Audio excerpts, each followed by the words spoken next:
Chapter 22 of Acts, verse 1.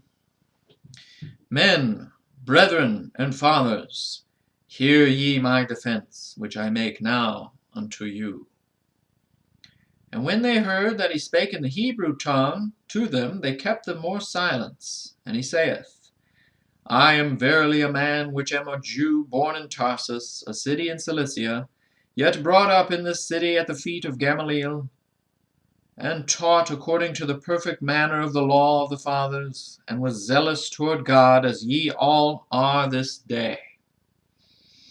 And I persecuted this way unto the death, binding and delivering into prisons both men and women, as also the high priest doth bear me witness in all the estate of the elders, from whom also I received letters unto the brethren, and went to Damascus to bring them which were there bound unto Jerusalem for to be punished.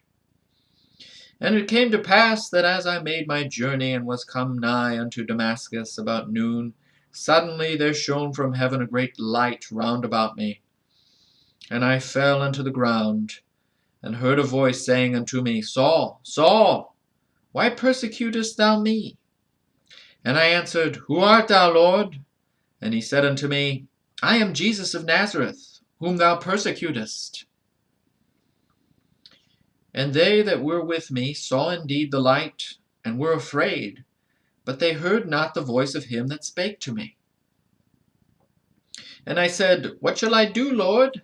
And the Lord said unto me, Arise, and go into Damascus, and there it shall be told thee of all things which are appointed for thee to do. And when I could not see for the glory of that light, being led by the hand of them that were with me, I came into Damascus.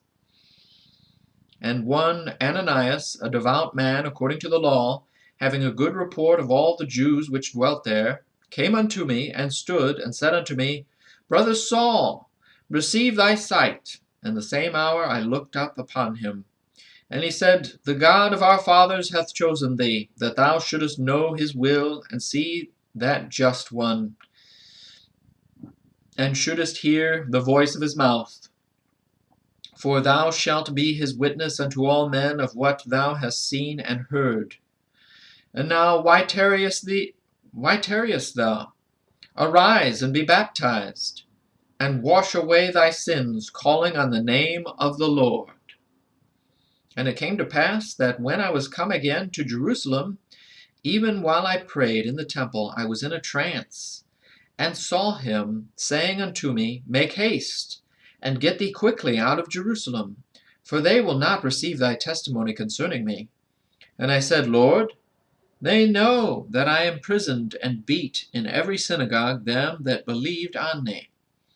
And when the blood of thy martyr Stephen was shed, I also was standing by, and consenting unto his death, and kept the raiment of them that slew him. And he said unto me, Depart, for I will send thee far hence unto the Gentiles.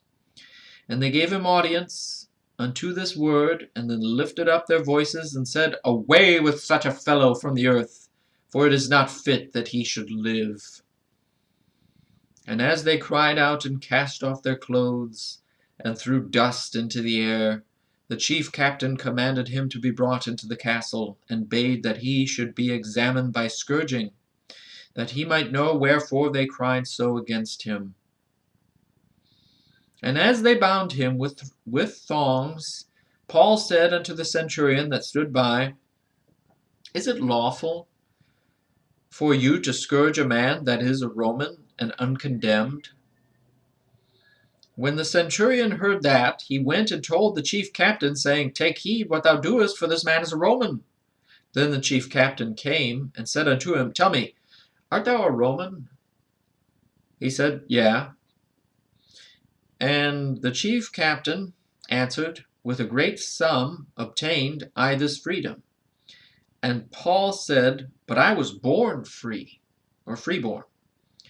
Then straightway they departed from him, which should have examined him, and the chief captain also was afraid, after he knew that he was a Roman, and because he had bound him.